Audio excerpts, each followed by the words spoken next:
क्रोध क्रोध एक ऐसी चीज है जिसको कि अगर आपने काबू नहीं किया तो आप अपनी प्रतिष्ठा खो सकते हैं, आप अपनी चेतना खो सकते हैं। और ऐसा नहीं कि क्रोध केवल आपको आता है, क्रोध हर किसी को आता है।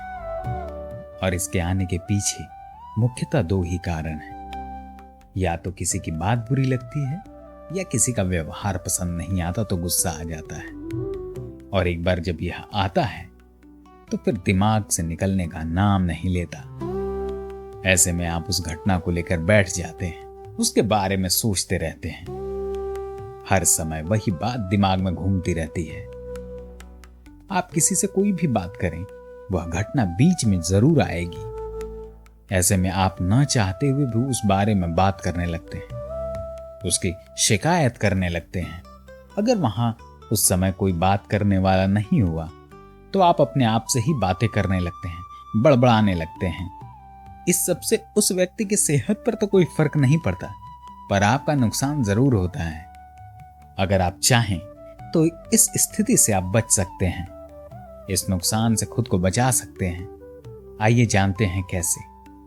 एक बार की बात है, एक गांव में गौतम बुद्ध का प्रवचन चल रहा था और वे क्रोध पर ही बातें कर रहे थे।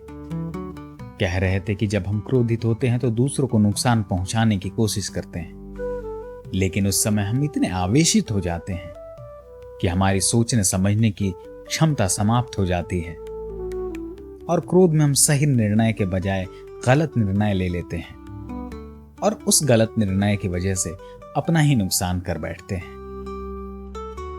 बुद्ध की उस सभा में गुस्सैल स्वभाव का एक व्यक्ति भी शामिल था।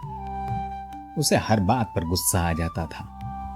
आज भी वह अपने परिवार वालों से झगड़ कर आया था और उस समय भी उसके दिमाग में उथल पुथल मची हुई थी। इसलिए उसे बुद्ध की बातें अच्छी नहीं लग रही थी। उसे लग रहा था कि जैसे बुद्ध उसे डांट रहे हों, सबके सामने उसकी बेइज्जती कर रहे हों। इससे उस व्यक्ति का क्रोध और भड़क गया। वह अपनी जगह से उठा और बुद्ध के पास जा पहुंचा। इससे पहले कि कोई कुछ समझता, उसने बुद्ध के मुंह पर थूक दिया। यह देखकर वहां मौजूद लोग भड़क उठे और उस व्यक्ति को भला बुरा कहने लगे, लेकिन बुद्ध अभी भी अपनी जगह पर शांत बैठे हुए थे। उन्होंने अपना चेहरा पोंछा और बोले, क्या बात है वत्स, तुम्हें कुछ कहना है? उस व्यक्ति ने बुद्ध की बात का कोई जवाब नहीं दिया। वह बिना कुछ कहे वहां से चला गया।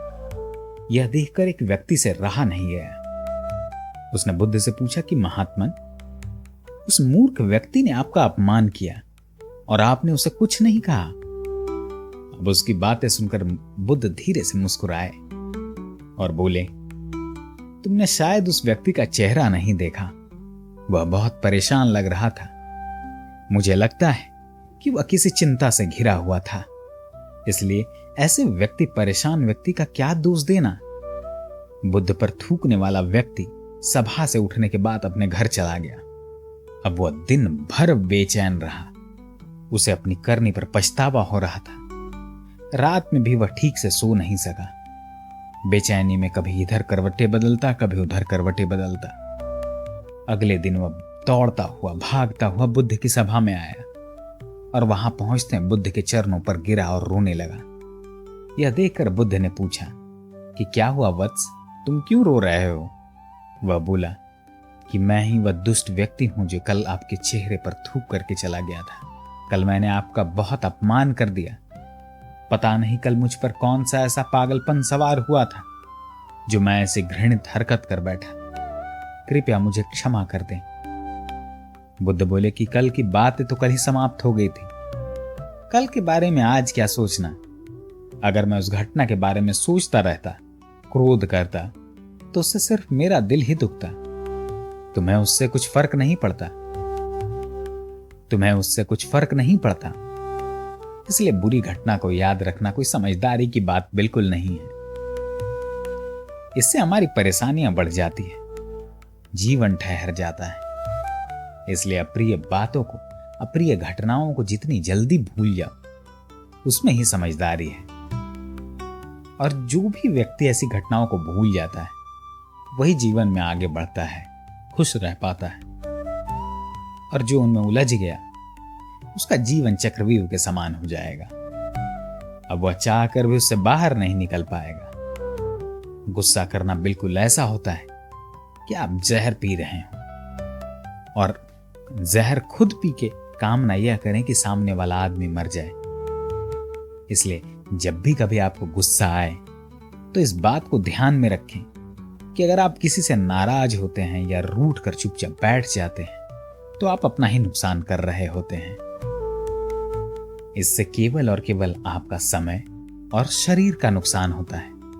और ऐसे अप्रिय बातों को और अप्रिय घटनाओं को अगर आप लेकर बैठते हैं तो इससे उसका हल कभी नहीं निकलने वाला।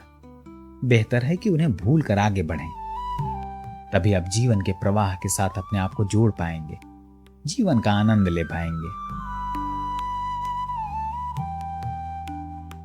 अगर कहानी पसंद आई हो तो चैनल को सब्सक्राइब करना ना भूलें। और हाँ, कमेंट में जरूर बताएं कि आपने क्या गलतियां की है गुस्से में। धन्यवाद।